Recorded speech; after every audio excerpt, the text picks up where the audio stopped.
Welcome. You are at the CCC.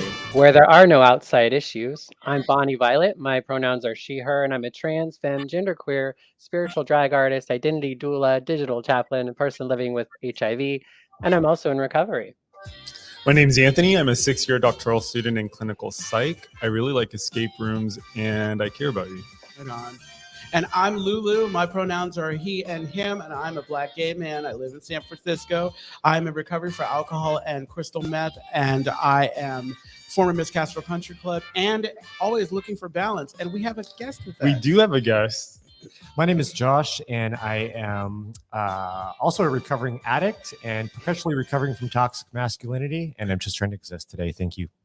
Awesome. And each week we provide and create a brave space where we engage in conversation around topics of recovery. Thank you, Bonnie. And our intention is to hold and inspire better spaces for people in recovery. But before we do that, like, subscribe, ding that bell, share, talk about us with everyone you know. Share. Whoa. Tell your enemies. Yeah. Tell your friends. So how is everyone today? I'm good. Well, actually, no. We were having a conversation earlier. I was talking to my sponsor today because I think that I am underwater in a way. I reached like a boiling point. When you're overstimulated with things that are going on, like the whole thing with Supreme Court, the Oscar thing, all that stuff.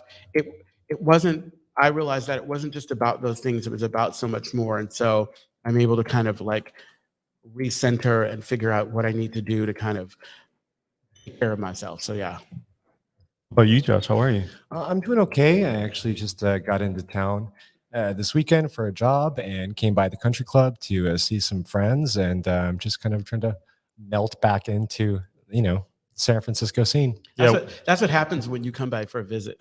What, you end up staying? What we do is we put you on camera. Yeah. It's good to be home. Yeah. Where were you, if you don't mind my asking? I was in Milwaukee for the last almost 5 years. Yeah. So it was quite a different universe. Yeah, that's a different place. Mm-hmm. Yeah. We're really lucky out here. We really are. Yes. Hey, Bonnie Violet, how about you? Hey there. I've been a little under the weather the last couple of days, but I'm now in the DC area. Hey. So I just got in on Sunday night late, and yeah, just trying to, feel better. Excited for being on the podcast tonight. Awesome. And I'm good. I made some important decisions this week. I decided to not play soccer for the rest of the season, and I reduced my responsibilities since I have a lot of writing and research to do, and I have tight deadlines. So I feel like I'm making moves, and I'm being an adult. Right on. Yeah, it's really hard. Okay, shall we transition? Before that, we play this weekly game with Bonnie. Like, where in the world is Bonnie? Yeah, because she's always all over the place. She was. Go ahead. What were you gonna They say? said you were in Idaho, and you're in. That was last week. Yeah. Things change so rapidly. Amen. Yeah. Amen. Okay, so shall we transition? Yeah. Okay. Yeah. So today we are going to talk about negotiating sex. So the title of today's show is Negotiation: Sex.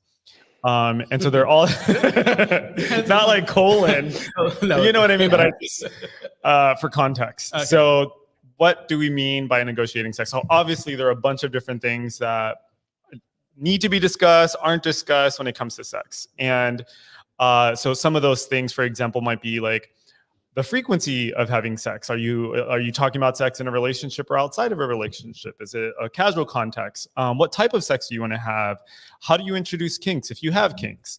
Are you exclusive at all? Or are you just fluid bonded? Which is a word I just learned, and we can talk more about that later. A phrase that I just learned. Nice.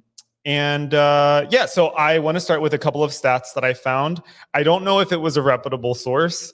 I'm actually not going to give you the source because I just found out it's a tabloid, but they said they cited a study, but they didn't cite where the study came from. So study by 10 people in Times Square. They said it was out with it. I know. I have to have, there has to be a disclaimer.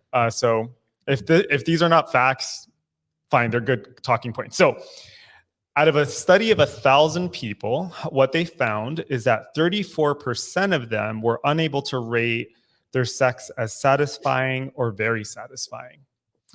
And 1 out of every 6 people who was in a relationship said that their partner rarely or never was able to satisfy them. So that's quite a big number. And then 2 other facts that I found, maybe they're not facts, is that the average sex, people on average have sex for 19 minutes. The most satisfying sex happens at least 20 minutes. I mean, 23 minutes. 23 minutes. The next time I have sex, I'm going to put a timer up. You should be satisfied by now. Which makes me, anyway, so those are some interesting facts. So I want to open up by asking everyone, what was your sex life before you got into recovery? What did that look like? Oh, it's quiet. No, well, okay. Go ahead. Do you want to? Please. Okay. Honestly, to be fair, like I feel like all of my sex was tied to my substance use. Like I did not have sober sex. And so this is gonna sound funny, but when I got sober, I was like, am I gay? Because I was having all of these experiences under the influence, and I, maybe there's something I was gonna do, but it's like I kind of had to kind of rethink. So I wasn't. I feel like I wasn't present as much as I thought I was. How about you, Josh? Yeah, I started getting loaded at like a really young age and dabbling in all the substances outside of alcohol and marijuana while I was discovering sex with men. And so those 2 things never happened at the same time for me until I moved to San Francisco. So those things were separated from the beginning for me, and it was hard to put those 2 things together because I felt like they shouldn't belong together. As an active addict, obviously those 2 things ended up having to happen together often, and it was the most unfulfilling feeling to have like drug-driven sex, knowing that all I wanted was connection and all I wanted was intimacy. And I could lie to myself and be in denial during those times because that's part of like my psychosis and everything when I'm using. But I couldn't, the voice just kept getting louder that wasn't what I was there for. And I wanted to be able to get sober so I could connect with men in this beautiful, like sexual tantric, like way. So did you know, I'm just curious and I want to keep track. So did you know that you wanted a connection while you were drinking and using? I did. Yeah. I mean, I don't think I had the language for it. I just knew that there was something missing, and I was touching it. I could feel it, and they were right there in front of me, but we were miles apart. Interesting. Okay. That's really interesting. We'll come back to that. Yeah. Bonnie Violet, did you have anything? Yeah, I mean, prior to getting sober, I tended to be more of a serial monogamist. I was almost always in a relationship. And I say kind of serial monogamous because that was kind of like the label of the relationship that I was in. But I often, the closer I got to getting sober, which was the messier I got, I was not able to be monogamous in relationships that I was saying I was monogamous in. I also ended up, on the end of many like unconsensual sex experiences as well, which I think also kind of began to create these interesting experiences. Consent was something that I really struggled with being able to give and to really, state whether or not I wanted sex or not. And some of that was in very subtle ways, and other of that was more forceful, not so great ways. But I would say that was a lot of my sexual experience prior to getting sober. It's really interesting. It's so far like the theme is that we're unsatisfied. It's unsatisfying. So for me, no, go ahead. Okay, so maybe the theme is not so much unsatisfied, just the moments of satisfaction. Is that satisfaction? Satisfaction. Yeah. The moments of satisfaction. I was getting all serious. were so far and few, but it wasn't consistent. Right. Like, because there were moments that probably were so intense that we were chasing it, kind of like we were Yeah. chasing. Yeah. Maybe like a fair characterization would be that it was like less than ideal. They weren't ideal sexual situations. I just realized you had a dick moment. Did I have a dick moment? You had a dick moment. Well, because I was trying to say satisfaction, and you. I just couldn't stay here for the whole thing. I just needed to keep going. Yeah, I appreciate. Yeah, next time I'll spell it out. And kind of around negotiation for me as well as I got HIV before I was ever really that sexually active. I got it at 19. And so for me, that was a big part of negotiating or being in some of these situations was like, I'm HIV positive. I felt toxic for forever. I lived in Idaho. It was illegal not to, be sharing my, my status. And it was a very kind of hostile environment. So it was a really difficult time to like fuck without fear, which is something I was able to experience, later on in life. Yeah. Yeah, so this is all relatable. Like for me, the big thing that comes up for me is like, how did we just get a message come in? Who was that? Oh, sorry. I'm going to pause and I promise not to forget my thought. I love you, Josh and Lewis. Hi, Lily. I love you That's too. fucked Thanks up, for Lily. I'm listening. sitting right here and Bonnie Violet is on the other Lily, screen. oh, I love it. It's cool though. Hi. Welcome, Lily. So what characterizes my sex as like before I got sober is it was always like it all felt like a lie. Yeah. You know what I mean? Like, and to be like less dramatic, I was never really asking for what I wanted. I was never having the conversations that I needed to have because I was too afraid of taking the sexy away from the sex, right? And so like one of the things I loved about drinking and using and having sex is like the fear or the need to negotiate or have those conversations wasn't there because I'm like, oh, it's just like anything's down, anything can go down now. Yeah. That was a big one. And then the other thing is regarding HIV, like I can't believe I'm doing this because I know my family watches this, is that I became HIV positive when I was a junior in college. And that was kind of like the beginning of my starting to think that I might have to get sober because in my case, I was drinking and using regularly, and I know that I zero converted during that time because I was just fucked up and I couldn't make the kind of decisions that I think I wanted to make as a sober person. So everything isn't black and white, right? So like just given everything that we've shared, what would you say were the benefits of having that kind of sex? Like, right, like obviously, I think maybe it's fair to say that like, at least for me, I continue to do it because it was something about it was working out for me. So I was a virgin until I was 28. No, you weren't. Yes. And it wasn't about religion. It wasn't about anything else. It was just, it just wasn't interested. I wasn't interested. And I think that the benefit for me was that even though it wasn't the healthiest, I was able to kind of start exploring areas of me that I can't tell you today. Well, I can't tell you today that I would if I didn't start drinking or using, that I wouldn't.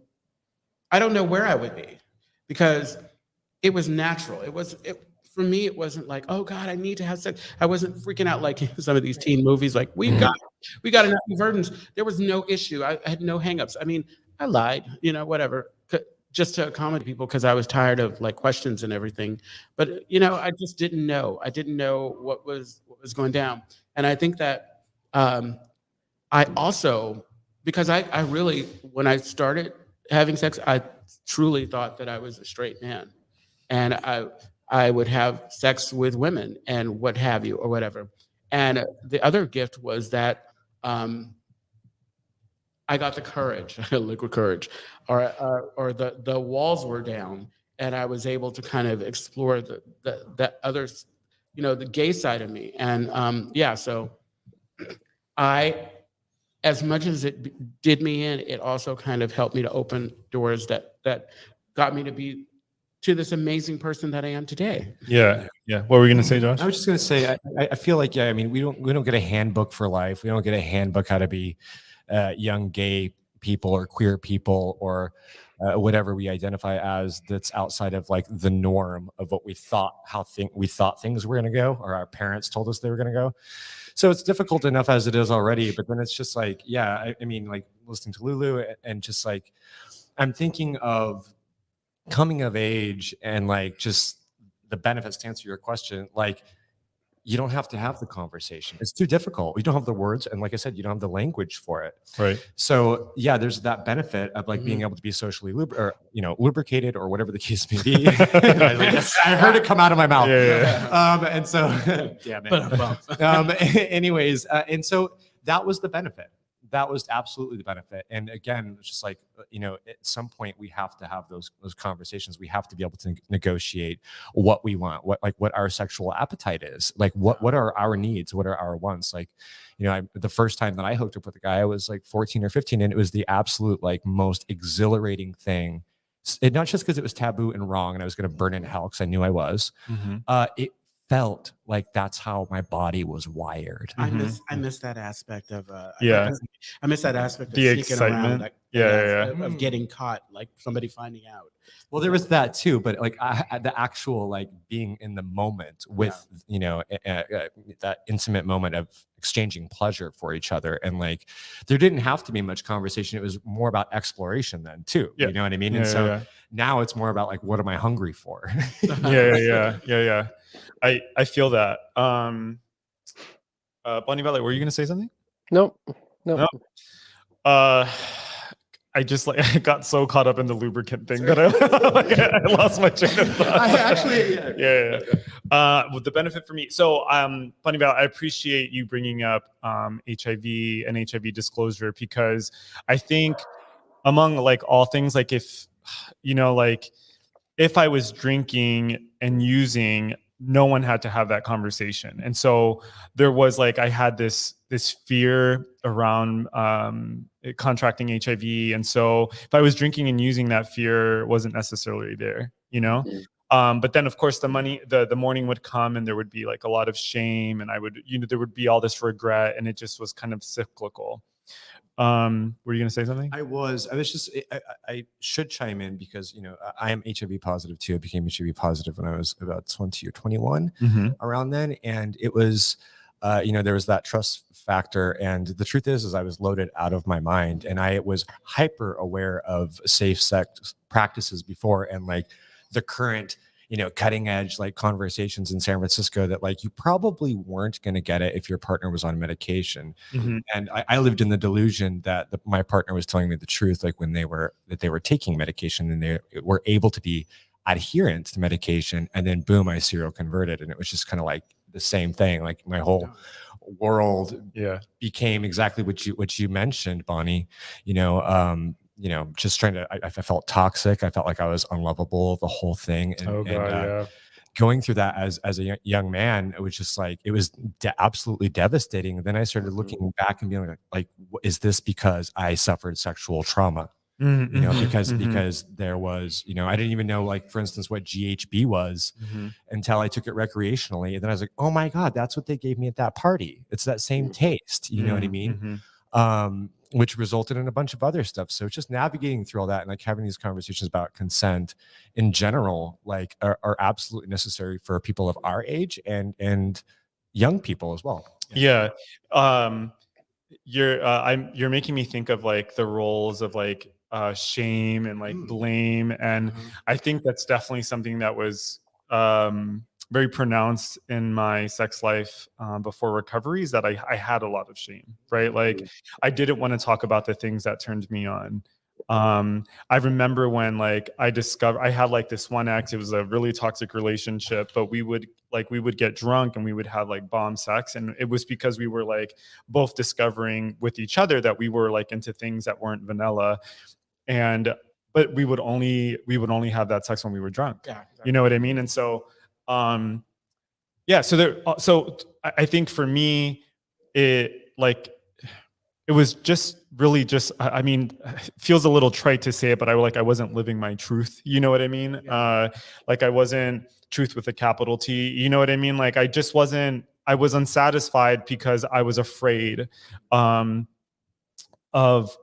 what I guess discover how the world would react. So so I want to pivot a little bit. So then what would you say were like the parts of your sex life during that time that kind of left a really bad taste in your mouth?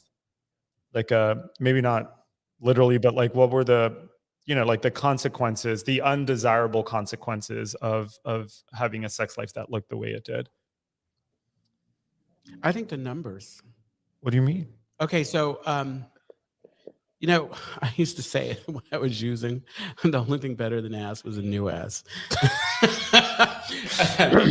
So, like, I still live in the same city where I did a lot of my damage, and I'm telling you, it's like, for those that I can remember, it's like we do this thing at my job. It's called a trade parade, where I will be working at a register, and there'll be a long line, and maybe like 5 or 6 of the guys in line I've had sex with, and we never talked about it.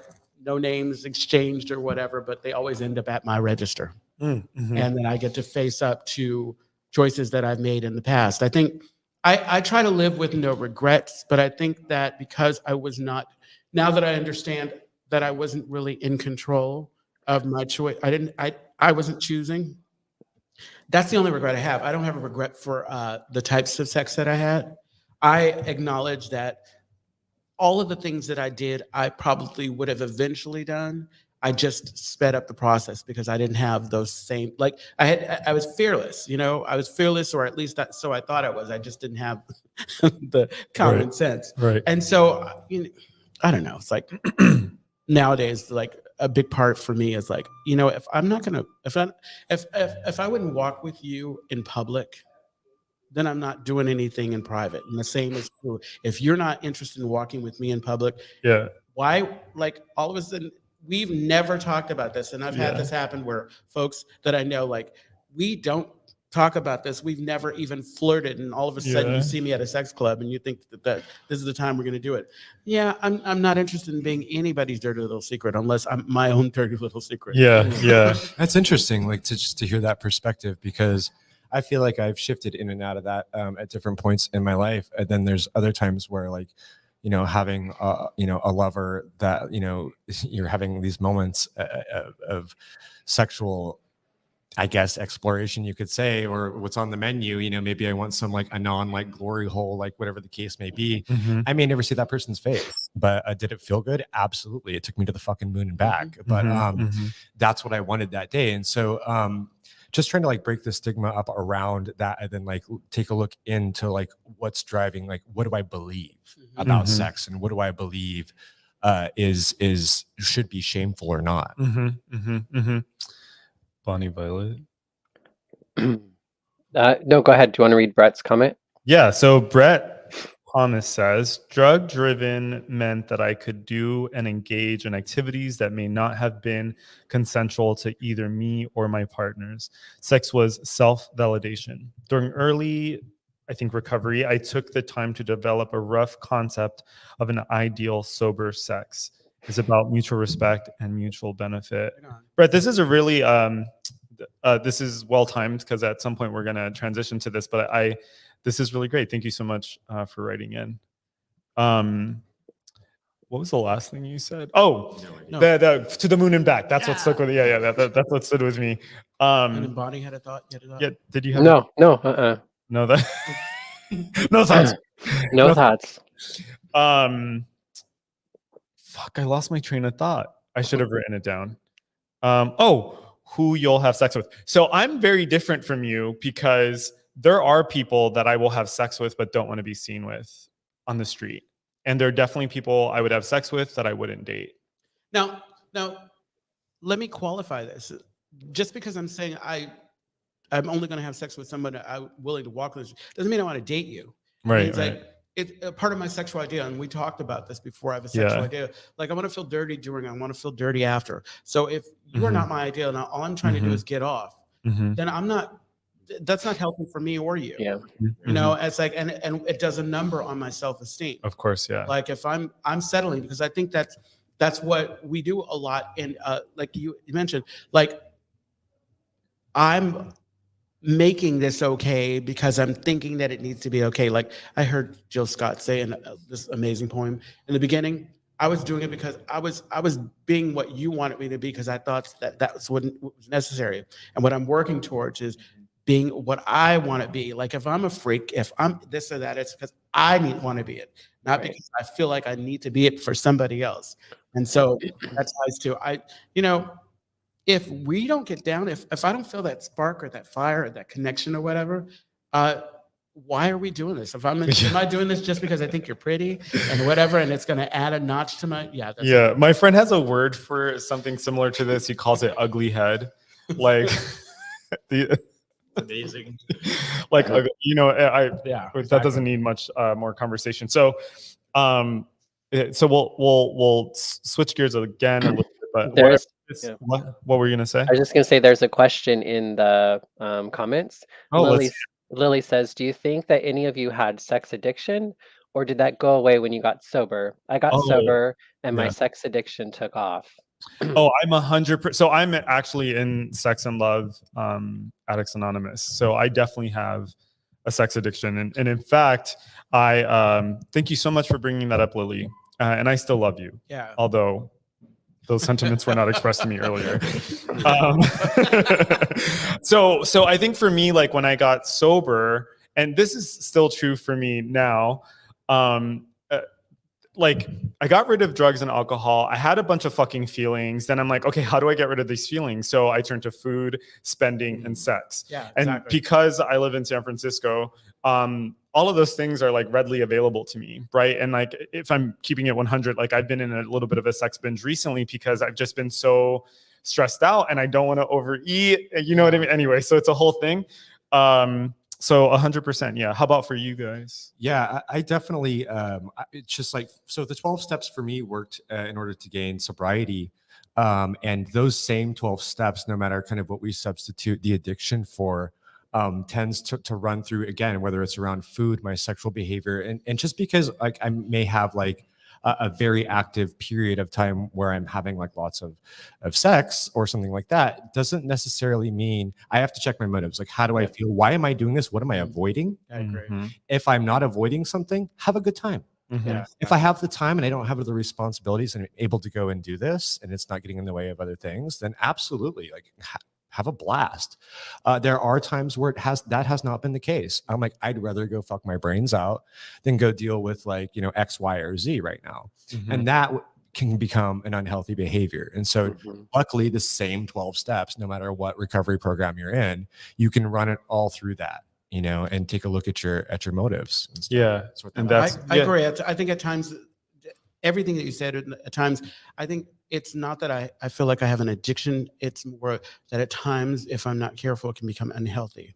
And thanks to the 12 steps and a reminder that I don't speak for anybody, any program. But yourself. I'm speaking for myself. When I'm living my life in a right way, I get to like pay attention. And recently it's come up that I'm thinking, ooh, maybe am I doing these things because I feel like I need to? Because the worst is when you're thrusting and you're like checking your. Is that what you look like? Saying it's like, or you're in the act. Yeah. You're in the act and you're like, wow, why am I doing this? Yeah. Yeah. So it's like, yeah. I think the other thing that often goes like maybe undiscussed is like the kind of like shaming around actually having parameters around sex. So like, for example, if a person wants to have monogamous vanilla sex, that's fine. It makes me think about like one of the things I'm maybe discovering in like the last couple of months is like sometimes I'll just have someone over and we're just gonna cuddle and eat cookies and like watch true crime, and that shit is so tight to me. Nice. You know what I mean? Yeah. But that's like a recent thing, right? Because I think for the longest time I thought like, oh, I have to reserve this like type of affection and connection to like monogamous lovers, right? And that isn't necessarily true. And at the same We time, all need love. yeah, we do. I always joke about having the boyfriend experience, but in my casual encounters. Yeah, I mean, I feel like we could have like several episodes about this, but there's just so many different layers to like sex and intimacy. And sometimes I think about like, what are the benefits of a monogamous relationship? For example, like what are the benefits of being a little bit more kind of like, maybe not restrictive is the word, but maybe more parametered. Or Bonnie, like, when yeah. you were talking about before sobriety, you were focused on monogamy. It's like maybe Bonnie can. The serial monogamy. Well, like what's good about monogamy? Is that what you're saying? Oh, I don't know. Oh, is that what you're saying? Yeah. So what's good? I mean, there are several things that I can think of, but did you want to throw something in? Yeah, I mean, no, I mean, monogamy is like it's an option on the table, right? Like, I mean, for a long time, I thought that was the only way to be in a right, correct, good, healthy relationship. And I've come to like be in enough relationships and to, I think, be sober and do work enough and like do it wrong enough to be like the most important thing to me is just honesty. And I know that feelings and desires and stuff change, and I just want to be with a partner who is willing and able to communicate that to me. And so whether or not it's one person that I'm fucking and having sex with for the rest of my life or not, I don't really care about all that. Again, it just comes down to the connection I have with the people or the person or people that I'm in a better connection with. And I think for me, that's the biggest thing that's come from getting sober and I've had a lot more sex in sobriety than I ever had before I got sober. And That's through real. that process, I was able to learn a lot about, and I had kinks and I had sexual behaviors and desires that I was like, I don't think these are okay to have. And I felt like they were like maladaptive responses to being raped and whatnot. And eventually I just had to accept that this is who I am. This is what turns me on. And as long as I'm with another adult who wants to do it with me, then cool. And that was something I like even in sobriety that I struggled with was negotiating like the type of sex to have. Like I don't even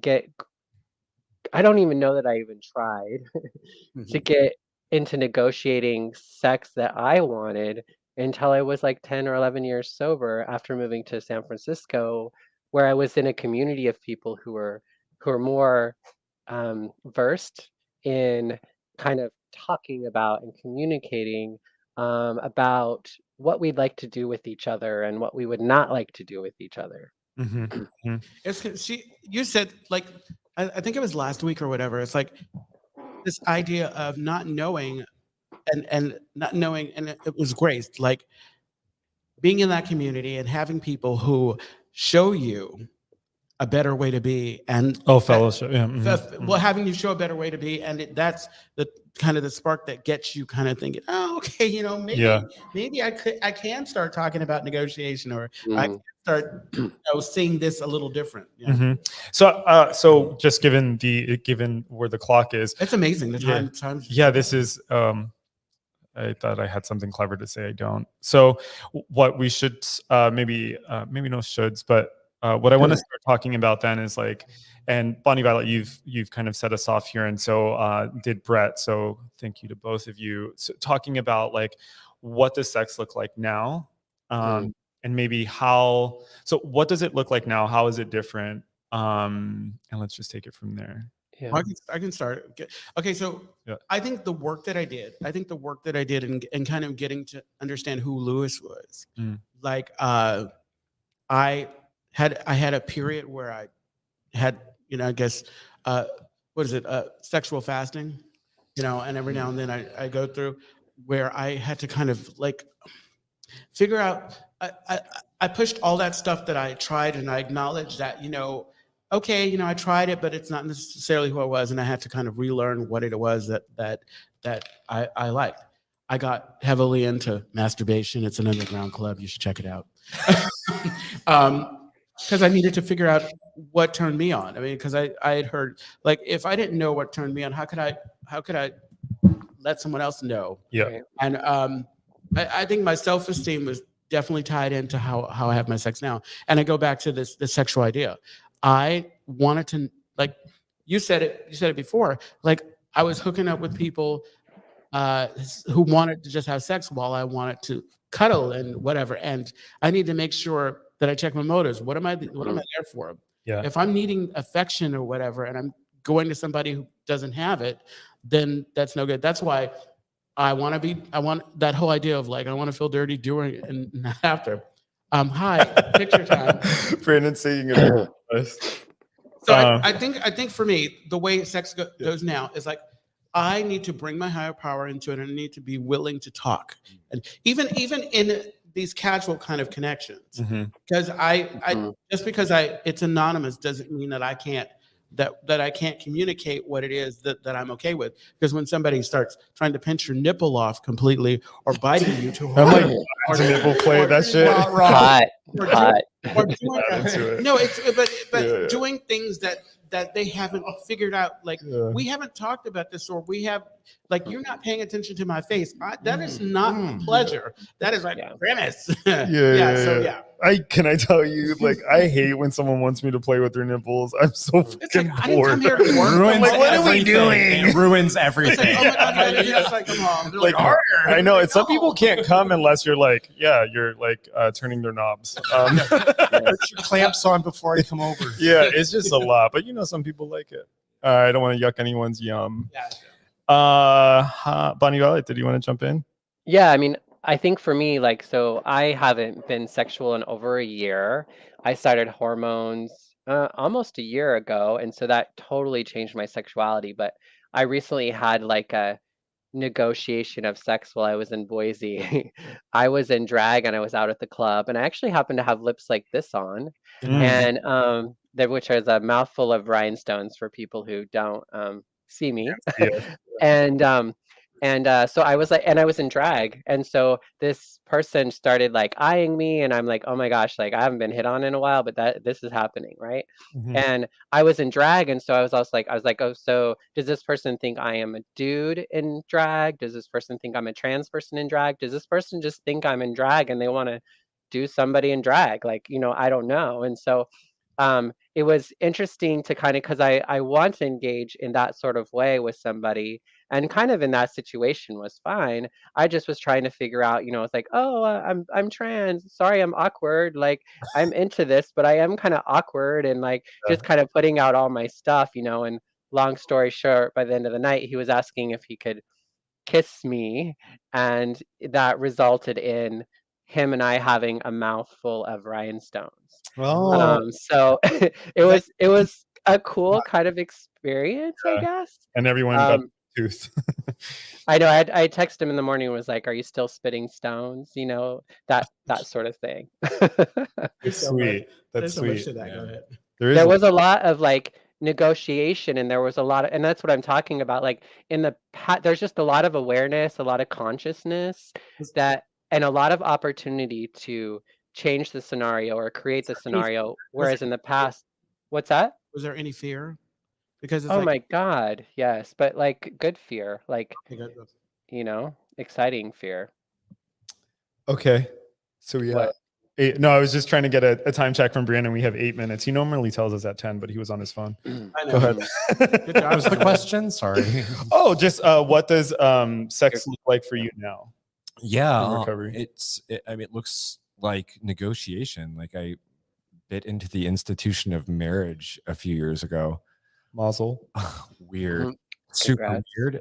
No, but yeah, congrats on life. Thank you guys. Sorry. It's just a weird experience because my experience in it and during it's just a series of negotiations with the same person, and it's totally fine. And it was this beautiful thing that happened. And one of those first negotiations were, our own separate sexual appetites. And so that was open the entire time. And in being able to do that, being able to have those conversations, laid the groundwork, sorted out all of that, where we got our needs met, when that happened, and we were able to meet and be partners and help raise a child and things like that for a little while. It was absolutely mind-blowing that any of that could happen, but I think being sober is a huge part of that. Where did the kid go? Oh, so the kid is now with his parents. So, Oh, okay. yeah. That's so sweet. So were you done? No, Okay. I didn't want for now. I'm done. I didn't want to stampede over you. I was actually having this conversation with the guy that I hooked up with before I came here. We were talking about like the timing of when you discuss certain things. And one of the things that, so I mentioned this because like one of the things that is important to me is like, I know I want to have kids. I know I want to get married. And I'm pretty sure I'm not monogamous. Right. And so I think before I got sober, damn, that was a fast 3 minutes. Brandon just put his hand up. Before I got sober, I would not have talked about any of those things because I'm like, I need you to like me. I need you to love me. And what the goal is, I'm going to get you to love me, and then I can spring whatever I want on you, but you're already stuck because you love me, right? And the which is just so fucked up. But the idea behind that is like, I can't handle not having you there, so I'm willing to compromise what my needs are. And I think as a sober person, I've been forced to experience pain and to experience what it's like to not be honest, that like now I prioritize the things that I want, regardless of like what might be the consequences, right? And so so I think it's perfectly okay if you're on a first date to be like, do you want kids? Ooh, really? Yeah, for sure. Because if on day one I'm hanging out with you and I know you don't want kids, like that's the end of the date. Like maybe we'll hang out for the rest of it, but I don't like, we have no business, right? Like, what am I going to learn that on the second date? People change. Yeah. I don't know. Okay, that's a whole nother show. Is it? Yeah. I mean, so I think it's totally cool, right? Because you're going to learn a lot about someone. I'll give you my rationale because you're making faces. No, I'm sorry. I'm sorry. I don't think. Okay, so for those who can't see, I have to apologize. It's like I there's no mystery about me. It's like you can tell what I think by looking at my face. So my rationale here is like if a guy can handle like that type of conversation, then that's someone I can fuck with. You know what I mean? Like because to make the assumption that I'm trying to have kids with you is fucking bonkers. Or to make the assumption that I'm trying to get married to you is fucking bonkers. Like I just need to know right off the bat, like, am I wasting my time with this dinner or conversation or whatever? Oh, well, much respect. Listen, it works. So what were you gonna say? It's just good post-nut conversation. It's you need to go and spend money on a meal, girl. It's a lot. You know what? One of the things I do. No, this is one of the things I do is I sometimes will FaceTime with someone before I meet with them for a date because I can tell you within like a minute or two if we're gonna vibe or not. Oh yeah, no, I agree. I can appreciate that. So wow. It's like well, because dating's expensive. We live in San Francisco. Like time. Go ahead. What were you going to say? No, I was going to say this is pretty amazing that we zipped through this time, but I want everybody to know that if you want to get in touch with me, you can send me a DM at my Instagram at LouisLou86. Let me pull mine up. I know exactly. And you can reach me on all the things at Queer Chaplain. Oh, do you have a handle or a thing? While I pull mine up, because I don't know the name of mine. Go ahead. I'm actually locked out of my Instagram at the moment. Oh shit! Yeah, you posting hate speech? What's going on? No, I actually tried to log in with an Egyptian phone number. Oh no! I was gone, and they're like, "Oh, who are you?" And I was like, "Oh no, I don't know what my password were in Egypt? Is. Yeah, you should have said that in the introduction. Oh, I'm not there now. That's not what's happening. Did you try calling me while you were there? No, girl. Then they made me like write a code on a piece of paper and like take a selfie and like prove it was me, and I still haven't responded. That's wild. It is wild. They're probably okay. Here's my Instagram handle. It's alucasccc. alucasccc, and that's my Instagram handle. Listen, I'm not gonna post anything until I have people to post it to, because I'm not gonna. Absolutely. Y'all know my trepidation around this, and so do. Absolutely. So Lucas at CC on Instagram. Yeah. Did you post it? Oh shit. We want everyone to know that the Castro Country Club is a cleaning and sober gathering place for all people and a home for the queer recovery community. We're located in the heart of the Castro district of San Francisco, and we endeavor to be a space where all can seek wisdom, serenity, courage, and joy. And you can find more information at castrocountryclub.org/podcast. We have a new website, so you can check it out. And we are always wanting to hear from you. Check out the link in the description to our Speak Pipe, where you can leave us a good old-fashioned voicemail that we can use as a prompt on our next episode.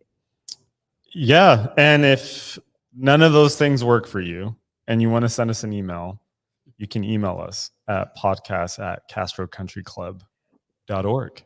And join us each week at 4 p.m. Pacific Standard Time, live on Facebook and YouTube at the Castro Country Club.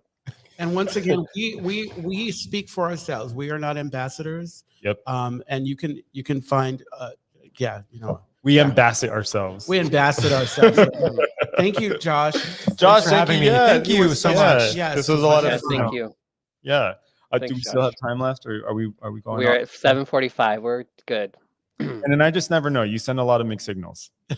Yeah. Signals. He does send mixed signals. Have a nice Yeah, week, have a good time. everyone. Bye, everyone. We Bye. love All you. right. Bye-bye. See you, Josh. Bye, Josh and Lulu. Hey, you're talking during the point where we're not supposed to talk.